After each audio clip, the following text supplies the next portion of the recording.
tutakwenda kujifunza kuhusiana na nguvu ya maombi ya usiku.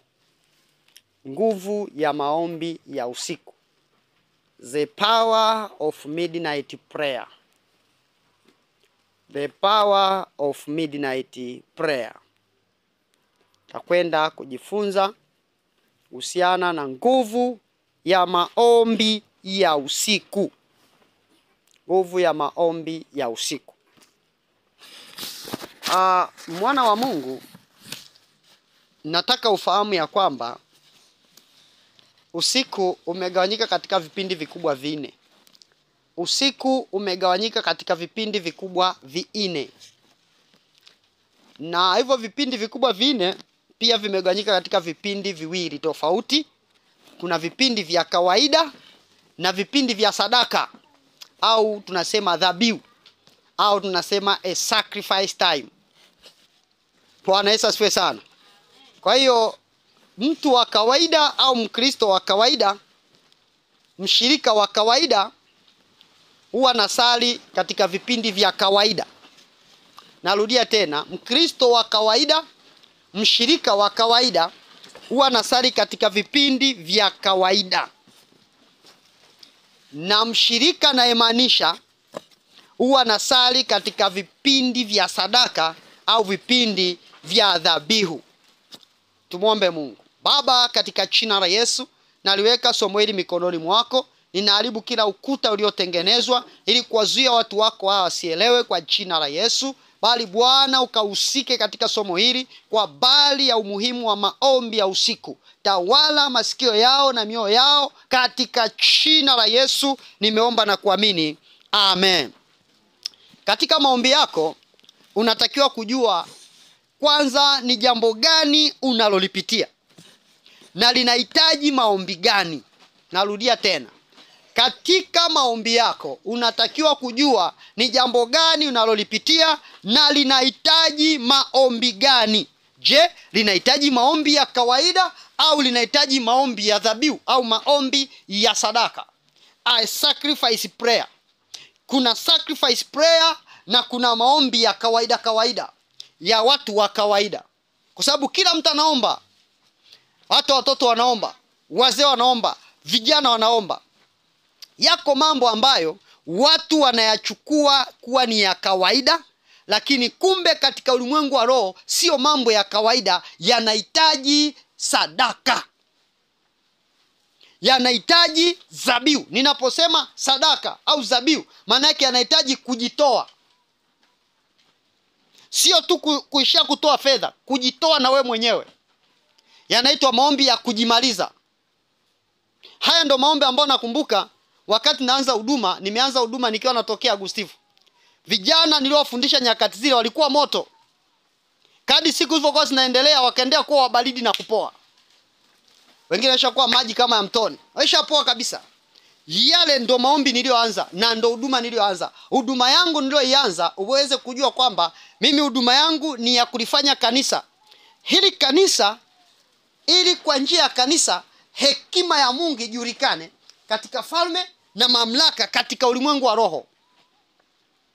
Ni kufanya watu wa Mungu wawe ngangari na hodari kwa ajili ya kujisimamia wenyewe, kusimamia familia zao, kusimamia jamii zao, na kuweza kujiamulia katika mambo wanayotaka, katika jambo lote wanalotaka. Kwa nini? Nguvu wanakuwa nazo rohoni. Sasa yako mambo ambayo unayachukulia ya kawaida, unachukulia very simple, lakini katika ulimwengu wa roho sio simple. Yanahitaji sadaka, yanahitaji dhabihu. Ukisoma kitabu cha Marko sura ya 13 mstari wa 35. Marko sura ya 13 mstari wa 35. Marko 13 mstari wa 35. Biblia inasema, kesheni basi, kwa maana hamjui ajapo bwana wa nyumba, kwamba ni jioni au kwamba ni usiku wa manane au awikapo jimbi au asubuhi. Bwana Yesu asifiwe sana. Hebu nisaidie kusema kwamba ni jioni, kwamba ni usiku wa manane, awikapo jimbi au asubuhi. Vipindi vingapi hivyo? 4. Haleluya. Bwana Yesu asifiwe sana. So zipo hali au changamoto zinahitaji maombi ya sadaka, maombi ya kujimaliza. Sasa jioni huwa inaanza inaanza saa 1 mpaka saa 4. Jioni inaanza saa 1 mpaka saa 4. Huu unaitwa wakati wa kawaida. Haya ndo maombi ya kawaida. Unaombagu kila palo kila unaomba. Yale yanaitwa maombi ya kawaida. Saa 1 mpaka saa 4 usiku. Haya. Ambao wengi mnaomba. Haya. Yanaitwa maombi ya nini? Ya kawaida. Hiyo ni jioni au jioni. Hiyo ndo jioni saa 1 mpaka saa 4 usiku. Lakini kuna kitu inaitwa usiku wa manane. Usiku wa manane au jioni au kwamba ni usiku wa manane. Usiku wa manane unaanzia saa 6, saa 6, saa 7, saa 8 hapa. Saa 6, saa 7, saa 8. Ule unaitwa usiku wa manane. Sio, umeelewa? Unaitwa usiku wa manane. Lakini kuna muda unasema awikapo jimbi. Awikapo jimbi. Ambao tunasema muda mwingine zile alfajiri ambayo inaanza kuanzia saa 9. Kuanzia saa 9. Wale mliofuga kuku, jogoo wanawika huo muda. Wale mnaofahamu, wale wanaofuga kuku, wale msiofuga kuku, samahani sana. Tunaongelea wanaofuga kuku. Jogoo anawika kuanzia majira saa 9, saa 10. Saa 9, saa 10 unaitwa usiku wa awikapo jimbi. Awikapo jimbi. Awikapo jogoo. Lakini asubuhi inaposema mtu anaamka asubuhi na mapema. Asubuhi na mapema. Asubuhi na mapema, ambao hata Yesu alikuwa anaamka muda mwingine asubuhi na mapema. Manake kuanzia saa 10 kuelekea huko. Ile ni amkapo asubuhi. Asubuhi 10, 11, 12 asubuhi. Bwana Yesu asifiwe sana. Asubuhi. Sasa anaeleza kwa habari ya nyakati za usiku. So mtu atakayejitoa vipindi hivi viwili ambao ninavisema. Maana umejitoa kama dhabihu. Umejitoa kama sadaka. Kwa sababu ni vigumu sana mtu anayejitoa muda kukosa baraka. Kukosa baraka. Mtu huyu maana yake kuna kitu anatafuta. Unapomwona mtu anaamka asubuhi, anaamka usiku wa manane. Mtu anaamka saa 6, anaamka saa 7, anaamka saa 8. Maana yake mbingu inasema kuna kitu anatafuta. Huyu mtu kuna kitu katika ulimwengu wa roho anakitafuta. Kwa nini? Kwa sababu ameacha usingizi, anaamka ule usiku kwa ajili ya kuomba. Hata ukiona mtu mwingine anaamka awikapo jimbi, saa 9, saa 10, huu muda kuna kitu anatafuta. Maana yake vipindi hivi viwili, saa 6, saa 7, saa 8, saa 9, saa 10, huyo mtu kuna kitu anatafuta. Pale ndo kuna usingizi mnono. Usingizi mzito. Ndo muda ambao watu wanalala. Ndo muda watu wanaegema, wanaota ndoto, wanafukuzwa na kulishwa nyama za kichawi. Wanaota ndoto, wanalala na majini. Ndo huo muda. Ndo huo muda au unaitwa muda wa gharama. Ndo maana ukisoma Maombolezo sura yake ni ya 2. Kitabu cha Maombolezo sura yake ni ya 2. Maombolezo sura yake ni ya 2 mstari wa 19. Mtu mmoja tusomee ile papata. Maombolezo sura ya 2 mstari wa 19. Maombolezo sura ya 2 mstari wa 19. Maombolezo sura ya 2 mstari wa 19. Naona watu hawajaipata. Biblia inasema inuka ulalamike usiku, mwanzo wa makesha yake. Anaposema usiku, mwanzo wa makesha yake, maana yake inapofika saa 6, ule unaitwa usiku, mwanzo wa makesha. Unaitwa mwanzo wa makesha. Ndio maana ule unaitwa kwa wazungu inakuwa ni AM. Inaanza kuwa AM. Maana yake ni mwanzo wa makesha. Umeona sasa? Mwanzo wa makesha. Sasa Bwana anachokitaka ni kwamba watu waamke ule usiku. Walalamike mwanzo wa makesha. Anasemaje? Mwanzo wa makesha, mimina moyo wako kama maji usoni pa Bwana. Umuinulie mikono yako kwa uhai wa watoto wako. Hebu angalia, kwa uhai wa watoto wako. Wachanga wazimiao kwa njaa. Mwanzo wa kila njia kuu. Umeona sasa anachokisema? Mimina moyo wako. Bwana amekualika na kukupa muda. Muda gani? Usiku wa manane. Ndio maana kwa wazungu inaitwa a transition period, kwa sababu inakuwa ni AM. Ndio ukishafika saa 5, ukishafika saa 6 tayari ni transition. Umeingia siku nyingine. Ile inaitwa siku nyingine. Kama ilikuwa inasoma tarehe 13, ukishafika saa 6 inasoma tarehe 14. Ndio maana inaitwa a transition. Bwana Yesu asifiwe sana. Sasa amekupa na cha kuomba, omba kwa ajili ya watoto wako. Hatima zifunguliwe. Maana yake ni nini? Kama kanisa lazima tujifunze kutoa dhabihu kama tunahitaji kitu kitokee. Ndio maana Mungu ana makundi mawili ya watu wanaotembea nao. Sema makundi mawili. Wote anatembea nao. Kuna kundi la watu unaitwa kundi la watu wa kawaida. Norm. Kundi la watu wa kawaida. Watu wa kawaida kabisa. Lakini kundi la pili ni watu wasio wa kawaida. They are working with their miracle. Watu wanaotembea na miujiza wanaitwa watu wasio wa kawaida. Sasa Mungu anatembea na makundi yote mawili. Watu wa kawaida, watu wasio wa kawaida. Watu wa kawaida wanaomba muda wa kawaida na hawana muda wa kutoa dhabihu. Wanasingizia tumechoka. Wanasingizia shughuli nzito. Wanasingizia masomo yanatubana. Wanasingizia, si unajua mtumishi shughuli za hapa na pale. Ningeweza kuja kila siku kanisa lakini mtumishi nina shughuli. Nitakuja tu Jumatano mtumishi kwenye kuomba. Ila muda mwingine nimebanwa. Mtumishi unajua nina biashara. Kwa hiyo ni watu wa kawaida. Watu wasio wa kawaida wanajitoa. Weza wana kazi au hawana. Wanatenga muda kwamba tuna kazi lakini must niende kanisani. Lazima nikaombe. Hao watu sio wa kawaida. Bwana Yesu asifiwe sana. Hao watu sio wa kawaida. Maana yake wako tayari kujidhabihu. Kama vijana wa Agustivyo nyakati hizo mlikuwa tayari kujidhabihu. Sijui kwa sasa kina Ana. Sijui kwa sasa kina Martin bado mko tayari kujidhabihu kama zamani. Bwana Yesu asifiwe sana. Nimeacha vijana kule Kigoma, mchungaji ni shahidi. Vijana wakitoka shuleni saa 12 hawarudi nyumbani, wanaenda kanisani kujidhabihu. Wanaomba kila Ijumaa, hawakosi mikesha na ni wanafunzi wa shule. Wewe mwanafunzi unasema mimi ni mwanafunzi siwezi nikahudhuria mikesha. Wanafunzi nimeacha wanaomba mpaka mwaleo. Wako wanaomba, wanajidhabihu. Leo nakuja nakuta kanisani hapa hakuna dhabihu, hakuna maombi. Hakuna, mbaki mmoja mmoja tu. Hakuna mumano. Sikiliza, kanisa likikosa umoja ni rahisi kupigwa. Ni rahisi kushambuliwa. Ni rahisi hata kumshambulia mchungaji wenu. Kwa sababu kinachombeba mchungaji ni supporter company. Watu wanaposimama wanambeba mchungaji. Mchungaji wako kisimama naona simama. Asiposimama utaanguka. Hata kama una nguvu ni issue ya muda, labda uame kanisa. Kwa sababu kinacholisimamisha kanisa ni nguvu ya madhabahu. Nguvu ya madhabahu inatokana mchungaji ana nguvu. Sasa watu mnafikiri kwenda isolation ni fahari. Kwamba nitakuwa naomba isolation, nitakuwa naomba mwenyewe. Nisikilize. Kuna kanuni katika ulimwengu wa roho. That's why we need unity. Kama timu, kama kanisa tuumane tuombe. Ndio maana wachawi ili wamloge mtu wanashirikiana.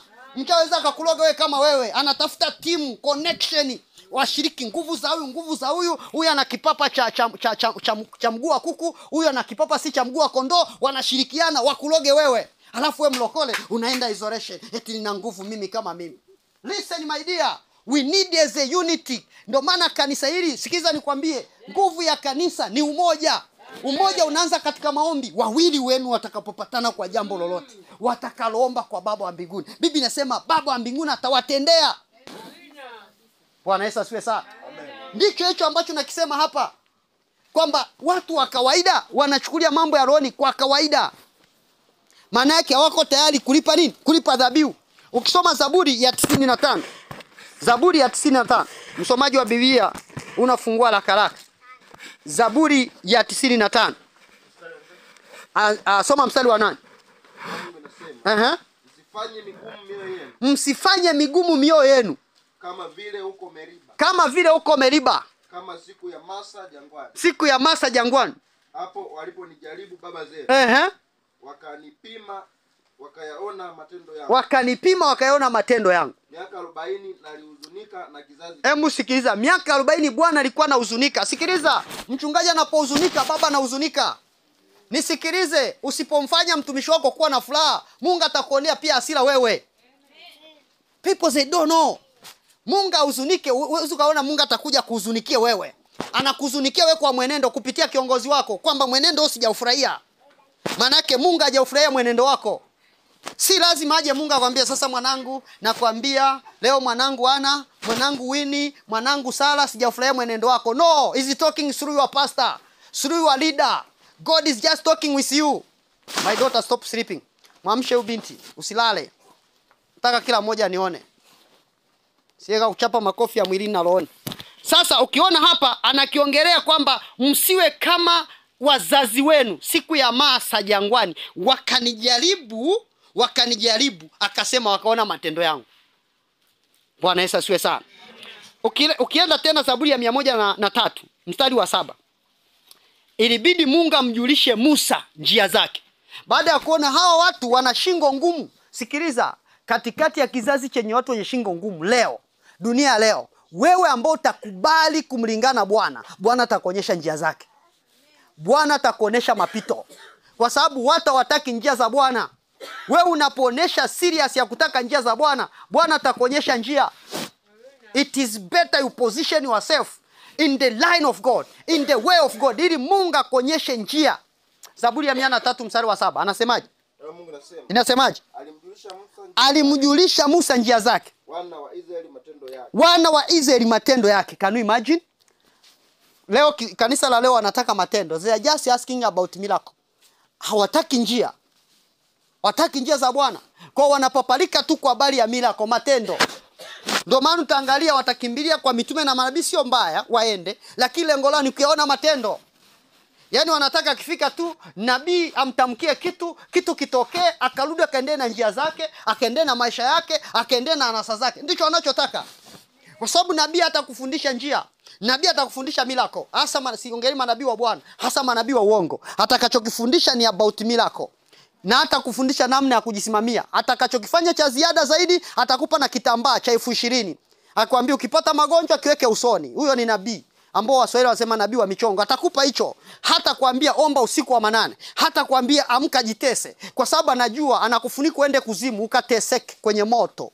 Ndio anachojua, kwa sababu hawana mikakati mingine. Lazima ni kuwafunika watu na giza nene. Ndio maana utakuta wanauza vitu. Bwana Yesu asifiwe sana. Wanauza vitu kwa sababu haweza maombi yauzwi. Mtu mwenyewe anasimama katika maombi atakuuzia na kwambia hii leso hii taweka picha yangu mimi Geoffrey nauza 12,000 au 20,000. Leso kama hii na watu wananunua 20,000. Can you imagine people they are so, yani si usemaje, si watu wamechanganikiwa, si hawana akili, si wanaona waoni. Can you imagine unanunua kileso cha 1,000 kwa sababu nimeweka picha ya Geoffrey unanunua 12,000. Eti hichi ndio kina upako, kina nguvu za Mungu. Mbona watu walivyo mataila leo? Watu leo hakuna akili, yani hata kufikiria kwamba akili, yani akili ndogo ya darasa la kwanza haipo. Bwana Yesu asifiwe sana. Ni kwa sababu nini? Kazi ya hao manabii ni kwa ajili ya kuwatoa watu kwenye njia. Lengo watu wasisimame katika kweli ya Bwana. Hiyo ndo kazi yake. Lengo watu wasisimame. Kwa kazi ya shetani anachokifanya ni kuwapotosha watu watoke kwenye njia ya Bwana. Bwana Yesu asifiwe sana. Haleluya. Ndio maana utakuta watu hawapendi kujizabihu. Kwa nini hawapendi kujizabihu? Wanataka vya mterezo. Ndio maana Mungu anasema katika Zaburi ya 50 mstari wa 5. Zaburi ya 50 mstari wa 5. Zaburi ya 50 mstari wa 5. Sikiliza, kuna vitu ambavyo Mungu hatakupatia kwa sababu kuna jambo bado hujafanya. Na kuna vitu ambavyo nataka nikwambie Mungu atakupatia kwa sababu ya dhabihu yako. Zaburi ya 50 mstari wa 5 na wa 6 inasemaje? Na Mungu anasema. Linasemaje? Nikusanyieni wacha Mungu wangu. Waliofanya agano nami kwa dhabihu. Na mbingu zitatangaza haki yake. Msikiza. Na mbingu zitatangaza haki yake. Kwa maana Mungu ndiye aliye hakimu. Kwa maana Mungu ndiye aliye hakimu. Anaona wacha Mungu walioweka agano nami kwa dhabihu. Wamejizabihu. Ndio maana Bwana anasema nimejichagulia mtaua wangu. Atasikia nimuitapo mtaua. Yaani kuna watu ambao Bwana amejichagulia ni wataua. Ni watu wa dhabihu. Wamejizabihu. It's a matter of time wanakwenda kutokezea. Bwana Yesu asifiwe sana. Naomba wewe kaa na binti jirani hapo unamwamsha. Sogeza kiti chako hapa. Ana. Sogeza kiti chako hapo. Unamwamsha binti asilale. Hapa kanisani hamna kitanda. Kuna kulala mtu hapa. Ukiona analala jirani yako piga kwenzi mpaka nitakapomaliza kipindi. Kaa hapo. Anasema nikusanyieni wacha Mungu walioweka agano nami kwa nini? Kwa dhabihu. Hebu sikiliza. Hebu sema dhabihu. Mwambie jirani yako umejizabihu. Mtikise mwambie umejizabihu wewe. Maombi ya kawaida. Tena maombi ya kwenye msosi. Ndio nasema umejizabihu. Babu tubariki sisi na chakula chetu amen. Tumejizabihu. Kisa unatamani matonge au nyama ambayo umeibatisha kwenye sherehe tena ya komunio. Nikusanyieni wacha Mungu wangu walioweka agano nami kwa dhabihu. Sikiliza. Musa kwa nini alikuwa mtu wa tofauti? Kwa nini Musa alikuwa tofauti mpaka Mungu akamuonyesha njia zake? Alikuwa tofauti kwa nini? Kwa nini alijizabihu? Namba 1, alikuwa pia anafunga. Musa alikuwa anafunga. Kufunga sio kila mtu anafunga. Kuna watu wakifunga wanalalamika. Mchungaji akitangaza mifungo hapo watu watalalamika. Na watu wanalalamika tena kimoyomoyo. Mwezi mzima, wiki nzima, siku 3 kwa wiki, wanalalamika. Musa alifunga, Biblia inasema siku 40. Mchana na usiku, hali kitu. Anautafuta uso wa Bwana. Anafunga. Manake kuna kila sababu ya kujizabihu hata kwa kufunga, kwa chakula. Wewe kila siku Jumatatu mpaka Jumangapi unakula. Alafu wewe unatamani ushindane na kachawi kadasa la kwanza ambako kanafunga hata tatukavu kule kuzimu. Kwa sababu hata wachawi wanafunga, naambia leo usile siku 3 ili uweze kupiku maombi ya watakatifu. Wanafunga. Anaambia mwezi huu funga kwa sababu tumeona kuna kanisa wametangaza mifungo. Wakifaulu kufunga mpaka wanamaliza watatoboa. Kwa hiyo funga ili kuharibu funga yao. Wakienda kanisani wapige miao wasinzie. Wakifika kanisani wasiombe. Wapige tu mbea. Sasa mnafika kanisani mnaendelea hata mjui mikakati tunaendelea rohoni. Nyinyi mnaishi tu lakini wenzenu wako serious. Asema fungeni, naona kuna somo zuri mchungaji ameandaa. Kuna mshirika ataenda kuelewa. Hebu fungeni kuzuia mshirika yeye sielewe kwa sababu atapiga hatua. They know. Hata ili somo wanajua. Na anaweka mkakati kwamba fanyeni mama fulani asielewe. Kwa sababu akielewa atapiga hatua. Akielewa akianza kuomba kama mchungaji anavyosema atapiga hatua. Sasa zibeni masikio. Ndio maana uelewi. Hata niko hapo juu nimetoka wapi naelekea wapi. Yaani anaingia huko anatokea huko maluelue. Umelogwa. Tazama mwenzako. Mwambie uko hai wewe. Shalogwa. Hata usikii. Yaani unaona kama mchungaji na ngwai. Ushawahi kusikia mwangwi kama unasema kuna mtu ananisema. Nani ushaisikia mwangwi kama amekaa afa anasikia masikio tiri. Sema kama kuna mtu ananisema ndio unavyosikia neno. Sio kama kuna mtu anakusema. Bwana Yesu asiwe sana. Lakini pia usiku wa manane, hiye ni sadaka, inaitwa sacrifice prayer. Ndio maana nasema watu waliofanya agano kwa dhabihu. Hawa ni wanafunzi wa kweli kweli. Wamefanya agano thabiti na Bwana. Huyu ni mchungaji sawa, aliyefanya agano na Bwana. Hawa ni washirika waliofanya agano na Bwana. Kwa watu wote waliotembea na Mungu, walikuwa wanatumia muda wa usiku kwa ajili ya maombi. Watu wote waliotembea na Mungu walikuwa wanatumia muda wa usiku kwa ajili ya maombi. Hata leo watu wote wanaotembea na Bwana wanatumia muda wa usiku kwa ajili ya maombi. Kwa nini? Hata muda wa usiku ndio pia muda ambao wao wanafanyika operation. Mambo mazito yanafanyika operation. Nitakuonyesha. Ukisoma kitabu cha kitabu cha Mwanzo sura yake ni ya 19. Mstari wake ni wa 27. Mwanzo 19 mstari wa 27. Mwanzo linasemaje? Ibrahimu akatoka asubuhi kwenda mahali aliposimama mbele za Bwana. Naye akatazama upande wa Sodoma na Gomora. Akatazama upande wa Sodoma na Gomora. Na nchi yote ya hilo bonde. Akaona na tazama moshi wa nchi ukapanda. Kama moshi wa tanuru. Ishia tu hapo. Ukija tena katika kitabu cha hiyo Mwanzo. Mwanzo.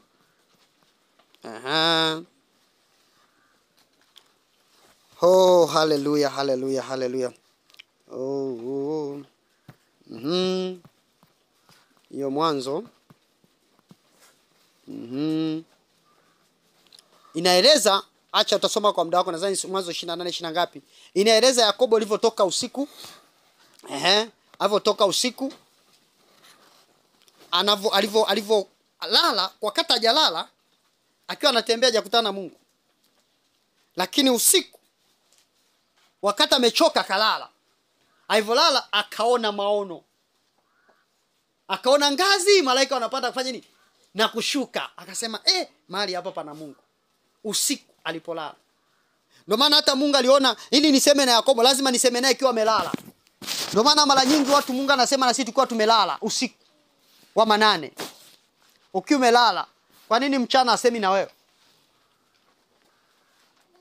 Bwana Yesu asifiwe sana. Haleluya kanisa.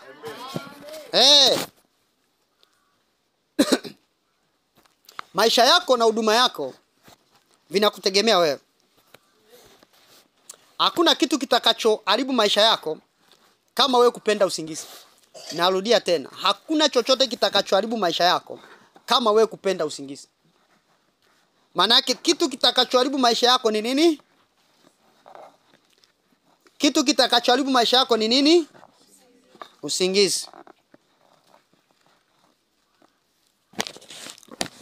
Sasa ni lazima ukubali kabisa kujizabiu. Kwa sababu Mungu wetu halali, wala asinzi wala achoki. Kila wakati yupo macho. Manake anachotutegemea ni nini? Atuone watoto wa Mungu ambao tutakuwa tunajizabiu. Vita unayopitia, maisha unayopitia, hauhitaji kuyapapasa. Unahitaji kuyainukia kwa fujo. Nilipomwambia mke wangu leo kuinuka maombi kwa fujo na kuleta fujo katika ulimwengu wa roho, akasema nipe andiko la kuleta fujo katika ulimwengu wa roho. Akasema imeandikwa wapi? Si alikuwa ananitania sijui. Nimwambia maisha tunayapitia na maisha unayapitia, usipoleta fujo katika ulimwengu wa roho, sahau kutokezea. Utaendelea kuwa mshirika wa kawaida na mtumishi wa kawaida. Maana yake fujo nini? Sio kupiga ngumi watu. Sio kuwapiga wachawi na kuwachukia. Kuna watu wakiona wachawi hapa wanawachukia. Na huo ni mtego kwako. Narudia tena, huo ni mtego kwako, kwa shetani kukamata kunase. Kwa sababu amekuwekea hasira. Ukimwona mchawi unawaka hasira. Sasa ile hasira ndo anaenda kukushtaki katika ulimwengu wa roho. Amewaka hasira.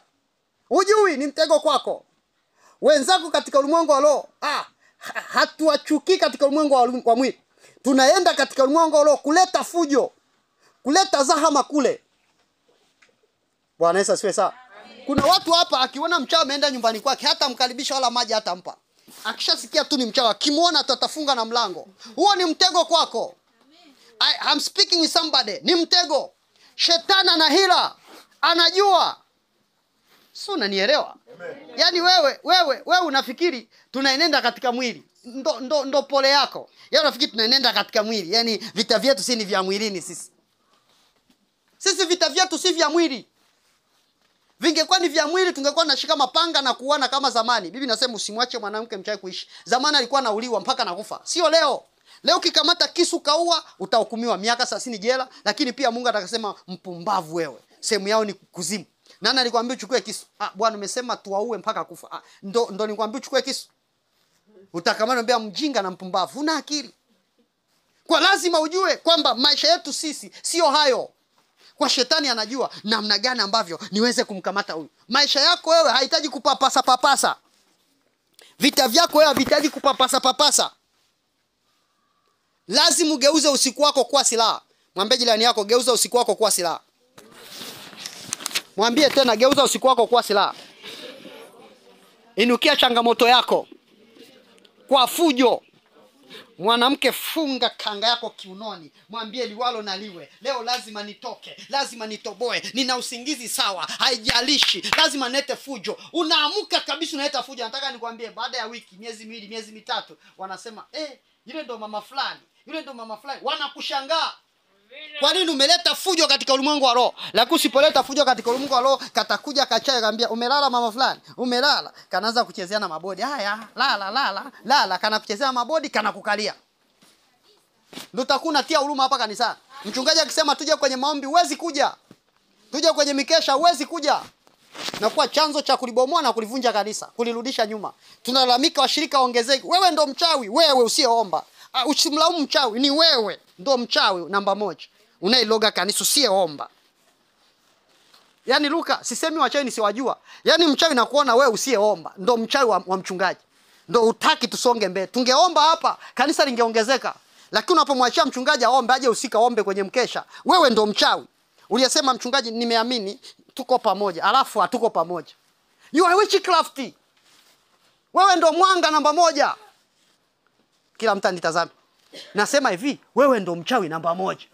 Usiyeomba. Kwa unaonyosha wenzako kidole lakini wewe ndo mchawi. Naongea na watu hapa. Amen. Naongea na watu hapa. Amen. Wakati wote wanapokuwa wamelala, wanapokuwa masinzia, ndipo adui huja kuleta maafa, mambo mabaya. Sasa wewe wakati wote wamelala, wewe amka. Amka. Anza kulalama ule muda. Anza kuomba ule muda. Anza kumwita Bwana. Anza kumsifu Mungu. Anza kuomboleza. Ndio maana hata Yesu alikuwa asubuhi anafanya kazi, ikifika usiku alikuwa anaenda wapi? Milima ya Mizeituni kufanya nini? Kuomba. Manake aliwekeza muda wake mwingi kwa nini? Kwenye maombi. Aliwekeza muda wake mwingi kwenye nini? Kwenye maombi. Kwa lazima uwekeze muda wako mwingi kwenye maombi. Jana nilikuwa nasikiza ushuhuda wa jamaa mmoja anaitwa Kulawa. Nadhani tushawahi kumsikiliza. Napenda sana kusikiliza shuhuda zake. Jamaa yuko Uganda. Anaeleza namna alivyokuwa anaharibu makanisa. Anasema nilivyookoka Mungu akaniambia, unaona ulichokuwa unafanya? Ulichokuwa unafanya kuharibu makanisa? Sasa wekeza, fundisha watu katika kuomba. Akawa anafundisha watu kuomba. Kwa sababu anajua, anasema siku moja tuliambiwa katika ufalme wa giza kwamba kuna mtu wa Mungu anaingia Uganda. Hakikisheni mnatoka maili 70, msiruhusu, yani usiingie mjini. Maili 70 kuna mtu wa Mungu anaingia. Jamaa alikuwa ni prayerful. Hao maitwa ma intercessor, maoria, akichuchumilia kwenye maombi. Njaa itakuma wewe.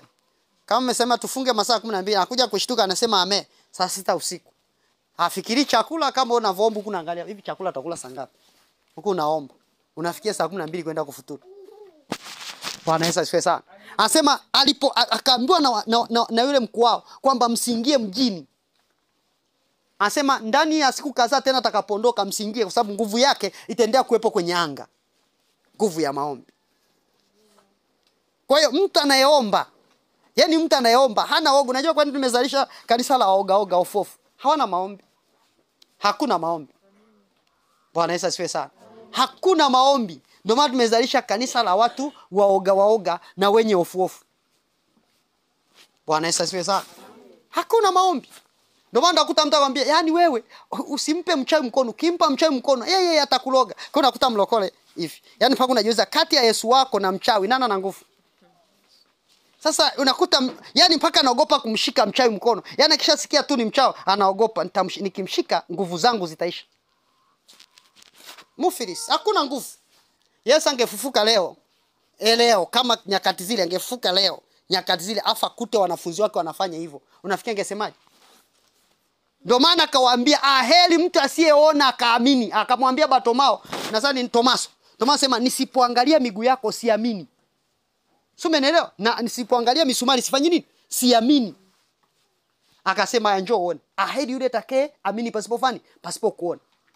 Bwana Yesu asifiwe sana. Manake nyakati zile alikuwa anawaimarisha wanafunzi, msiogope neno, usiogope. Najua, sikiliza, silaha ya mwisho ya shetani anayoitumia sana shetani ni hofu. Silaha ndo akikushindwa vyote, silaha ambayo ni akiba kwake, hofu. Hiyo ndo silaha namba 1 anayoitumia. Ukiona amekushindwa kwenye hofu, hakupati tena. Hakupati kwa sababu anachokicreate kwanza ni hofu, fear, uoga. Yaani akishacreate uoga kwenye maisha yako, tayari ameshakumaliza. Ameshakuua. Mimi nakumbuka baba yangu marehemu. Wakati ule aliumia sana. Sasa alivyoumia sana, mimi baba yangu alikuwa anapiga wachawi. Niwasimuliaga siku moja. Kwamba baba yangu kazi yake ilikuwa apendi mchawi. Akimwona mchawi atampiga, yani live. Bwana Yesu asifiwe sana. Usione napiga wachawi rohoni. Mimi baba yangu alikuwa anapiga live. Na siku moja nakumbuka kuna mchawi aliwahi kunituma, kamuite yule mchawi. Nikaenda nikamuita. Baadaye nikaenda kwa fataniloga jamani, taniloga jamani. Kaambia hata kuloga mwanangu siogopi. Asema akaniita jina. Simama hapo mjiani, nikasimama. Akasema muite yule mzee. Mzee, baba anakuita. Njoo unywe pombe. Mzee kakimbia kwenda karudi kunywa pombe. Kumbe baba anataka mtandike ngumi. Mzee amefika pale kashika pombe, kwanza kunywa akamwambia, "Hivi wewe kwa unarusha kalanga? Kwa nini unaloga watu hapa?" Yaani, jamani, si naomba mzee ni akaanza kurukiwa ngumi Mzee kapigwa ngumi yule mchawi kapigwa ngumi. Watu wakaanza sasa watoto wa yule mzee mtakufa. Tukaanza kuogopa tutakufa, asema wanangu amfi. Bwana Yesu asifiwe sana. Kasema hakui mtu hapa. Sasa siku moja akawa ameumia baba. Baba alikuwa Mkatoliki kipindi hicho. Akawa na sali nje yake ya msalaba tu papa akasema sifi. Anatamka hivyo, mimi sifi, na kweli wakati ule akufa. Akufa. Kwa nini? Ujasiri. Shetani anaogopa majasiri. Akikuona jasiri, hivi huyu jasiri anarudi kwanza nyuma kujipanga. Kwa ili mchawa kuloge kwanza nakutia hofu. Akisha kutia hofu kuisha kabisa. Amesha kumaliza. Bwana Yesu asifiwe sana. Amesha kumaliza. Kabisa amekuua. Kwa lazima ujue kwamba lazima uinuke kwa ajili ya kukabiliana hali unayopitia. Unainuka kwa fujo. Kwamba siwezi vumilia hii hali. Siwezi endelea kuteseka. Siwezi endelea kuwa katika hali hii. Usipoamka na kuleta fujo katika ulimwengu wa roho, nataka nikwambie itakuwa ni chakula. Utakuwa chakula chao. Utakuwa chakula chao. Lazima ungangane in the spiritual. Katika ulimwengu wa roho, lazima ungangane. Na usio kwamba utapata maumivu. Maumivu utayapata. Utachoka. Kuna mwili kuchoka. Kuna usingizi. Kuna kupenda kulala. Sasa ule katikati ya usingizi ndio unangangana. Ndio unaamka. Ndio nasema haiwezekani kutulia katika hali hii. Haiwezekani kukaa katika hali hii. Nitaendelea kuomba hata kama nimechoka. Wewe endelea kusinzia unaomba. Huku nasinzia unaomba. Huku nasinzia unaomba. Endelea hiyo. Bwana Yesu asifiwe sana. Amen. Bwana apewe sifa sana. Amen. Watu wanasinzia tu. Watu wanasinzia bara. Sasa nini kinafanyika usiku wa manane? Nini kinafanyika usiku wa manane? Kwani nakwambia uombe. Madhabahu mengi ya kishetani zidi ya hatima yako au zidi ya maisha yako yanajengwa usiku. Madhabahu mengi yanajenga usiku. Au tuseme zabihu nyingi zinatolewa usiku. Sadaka nyingi zinatolewa usiku kwenye madhabahu. Usiku. Zinatolewa usiku. So kuna shughuli inayofanyika usiku wa manane. Inayofanyika kuhusu maisha yako. Jina lako linatajwa huko. So bila kungangana huo muda, maana yake ni kupoteza muda. Maana yake kuna wakati ambapo jina lako linatajwa hata ujui kinachoendelea katika usiku. Wewe unakuta jina lako tu limetajwa. Fulani afe. Fulani alibikiwe. Fulani ndo yake haribike. Fulani asifanikiwe. Fulani asiendelee. Kanisa lisiendelee mbele. Kanisa lisonge mbele. Wasiombe. Warudi nyuma. Wasisali. Hata kama wakienda wasiwe na ushirikiano. Hivyo tu wanatamka usiku wa manane kwenye madhabahu zao. Wanakutana kwenye viwanja vya shule, wanakutana kwenye madarasa ya shule, wanalaani. Sasa huo usiku ndio maana unapoamka na wao wanaamka inakuwa ngoma draw. Analaani kwenye madhabahu yake na wao unalaani kwenye madhabahu yako. Nafikiri nani atashinda? Nani atashinda hapo? Yuko Mfilisti, yuko Daudi. Anakujia kwa jina la Mungu wake na unamjia kwa jina la Bwana wa majeshi. Nani atashinda hapo? Mchawi atashinda? Hapana, lazima Daudi ashinde. Bwana Yesu asifiwe sana. Maana yake lazima ngangane in the spiritual. Sababu madhabahu zinaporishwa na wewe pale kunaomba. Huku namuita. Kwa mfano ukiangalia Mungu anamwambia Musa. Mungu anamwambia Musa katika kitabu cha Kutoka sura ile ya 8 mstari wa 20. Kitabu cha Kutoka sura ya 8 mstari wa 20. Mungu anamwambia Musa, tusomee hapo. Aha. Kutoka 8 Mhm. mstari wa 20. Mhm. Neno Mungu inasema hivi. Bwana akamwambia Musa, Musa asubuhi na mapema usimame mbele ya Farao. Angalia atoka aende majini. Aha. Kamwambie Bwana asema watu wangu ruhusa waende zao. Muona asubuhi na mapema jamaa natoka naenda majini. Kuna kitu kinafanyika majini kule mtoni. Kuna mambo yanaendelea kule. Asubuhi na mapema ameshawahi. Manake kuna vitu ambavyo mwana wa Mungu katika ulimwengu wa roho lazima uvivuruge.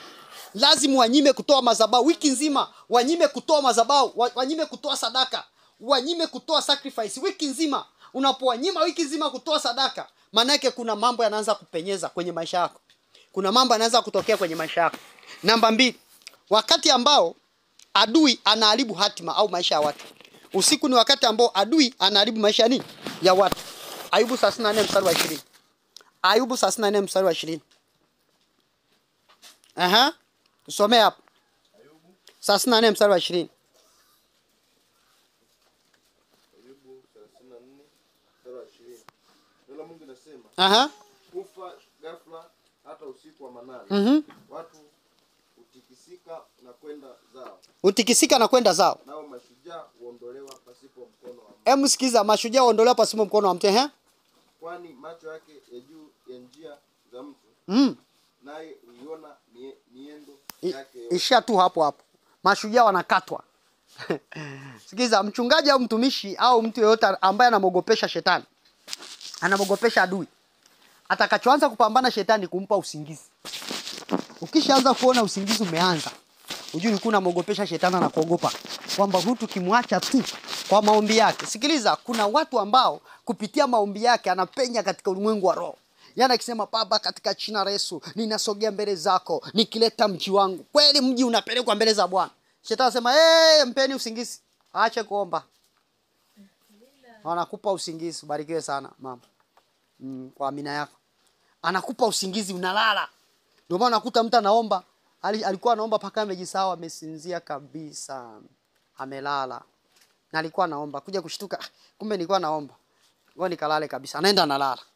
Shetani amempa bonge la usingizi. Hata alikuwa naomba, anatamka na vitu ambavyo havijui. Atamka vitu havijui. Hivi haya maua yametoka wapi? Yupo kwenye maombi anafikiri ni maua. Jana mmoja akaniambia alikuwa anaomba akaanza kusema, wali wa leo mtamu. Yaani yuko naomba nafikiri wali wa leo mtamu. Singizi huo wa kiroho. Shasinzia hata aone kinachoendelea. Shetani sila yake kubwa usingizi. Kwa watu wenye maombi ambao ni tishio. Hata mahubiri ya saa 1 unafahamu, saa 1 ya usiku wale wanaojiunga kwenye kipindi cha saa 1 mahubiri yale. Watu wanalala saa 1 tu. Saa 1 mtu anasinzia. Siwezi kumtaja mtu. Mbona niangalie. Mimi sipo kumuumbua mtu hapa. Nipo ninakufundisha, kukuonyesha namna ambavyo shetani anapambana na usingizi. Akikosa usingizi anakupa uzembe, kupuzia mambo ya roho. Yaani unaona kawaida tu. Kumbe ndo maisha yanaenda, ndo muda unaenda, ndo miaka inaenda, ndo unazeeka hivi. Yaani ndo unakuja kipindi ambacho unaweza kusema, ningekumbuka jamani.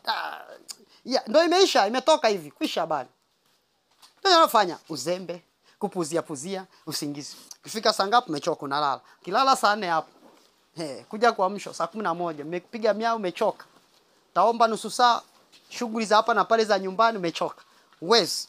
Ndio nafurahia kuzimu kunasherekea. Kunasherekea kwa sababu ilikuwa inabidi usimamishe mji mwema watu waokoke kwa maombi yako. Lakini sasa kupitia maombi yako umeshalogwa, umesinzia.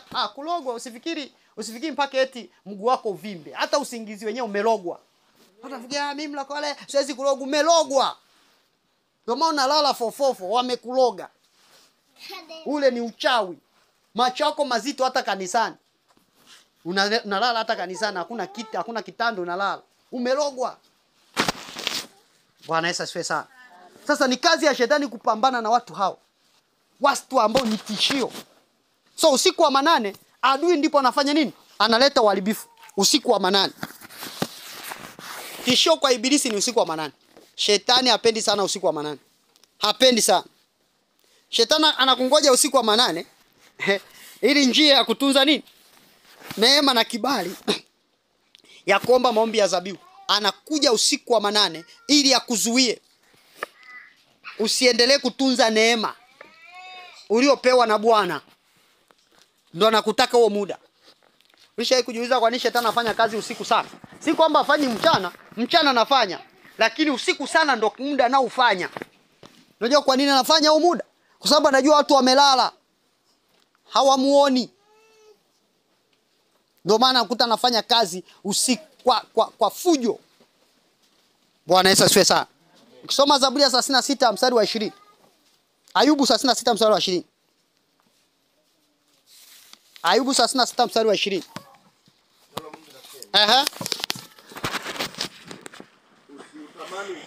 Usiutamani usiku. Wakati watu wakatwapo katika mahali pao. Watu wafanye nini? Wakatwapo mahali pao.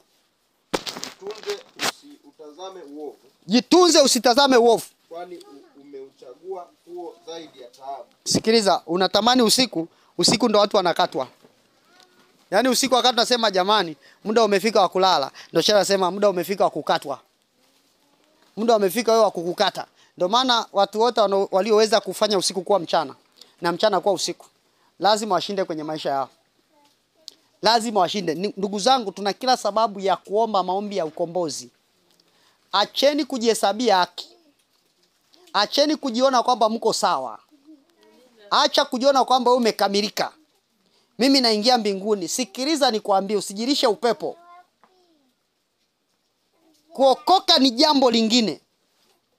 Na uponyaji ni jambo lingine. Sisemi uponyaji wa magonjwa, uponyaji wa kiroho. Uponyaji wa kiroho, uponyaji wa roho yako. Ufunguzi, kujifungua. Wewe kijana. Ufunguzi, kujifungua kunahitaji muda.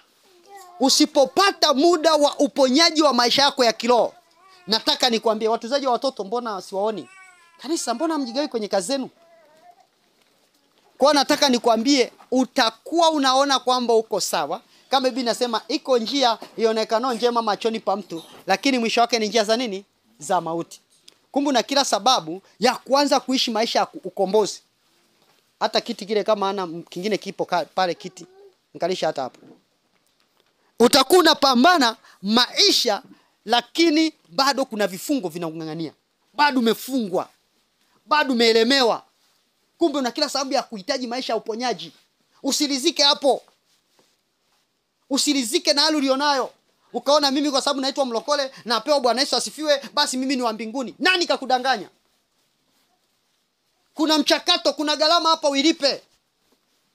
Gharama inahitajika kulipa. Gharama inahitajika uilipe. Wewe kama wewe personal.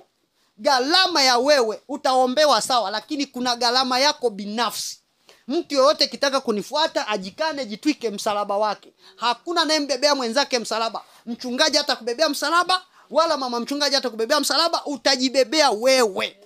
Kwa lazima ujue namna ya kujizabihu wewe kama wewe. Sinaongea na mtu mmoja hapa. Anaongea na watu waliosinzia. Au mnasinzia rohoni? Au ni mwilini, sijaelewa. Sasa jambo lingine, jambo la tatu, adui anapanda magugu usiku wa manane. Usiku wa manane adui anafanya nini? Mathayo 13:24.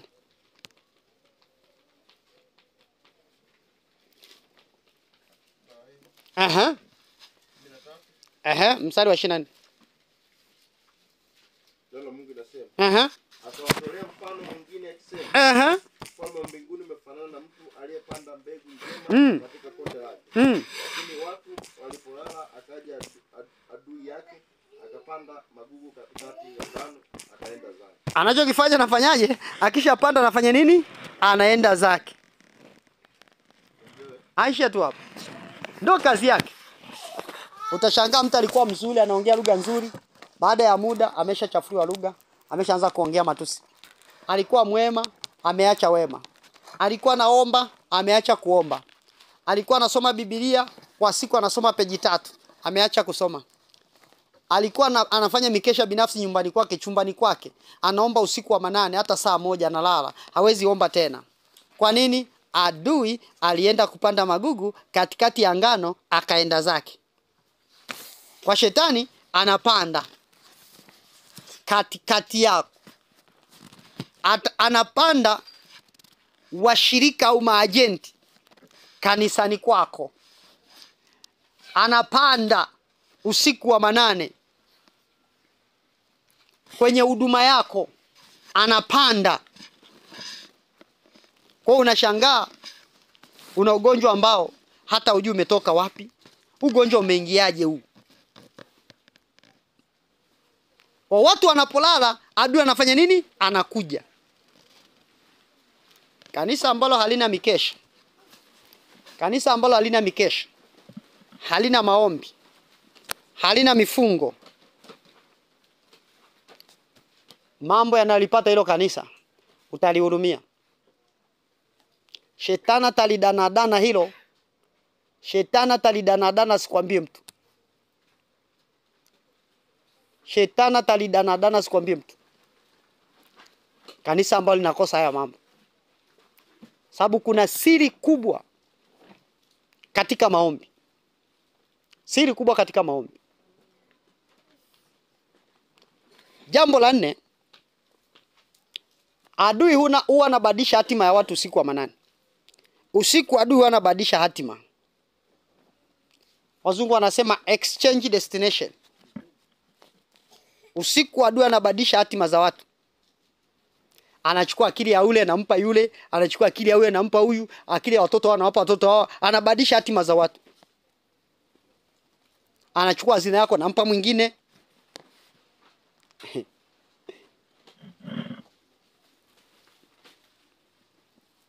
Unakuta mtu ambaye ni mzinzi, hamjui hata Yesu, anafanikiwa kwenye maisha kuliko hata wewe unayeomba. Lijitu liko darasani lilevi, lakini linafaulu hata kuliko wewe ambaye hata pombe huijui. Inaitwa exchange of destination.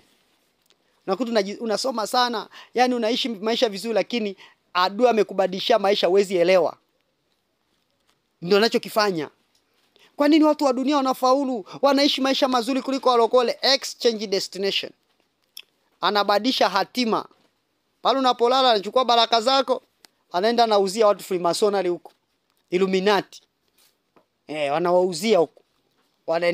Wanaendea kuishi vizuri.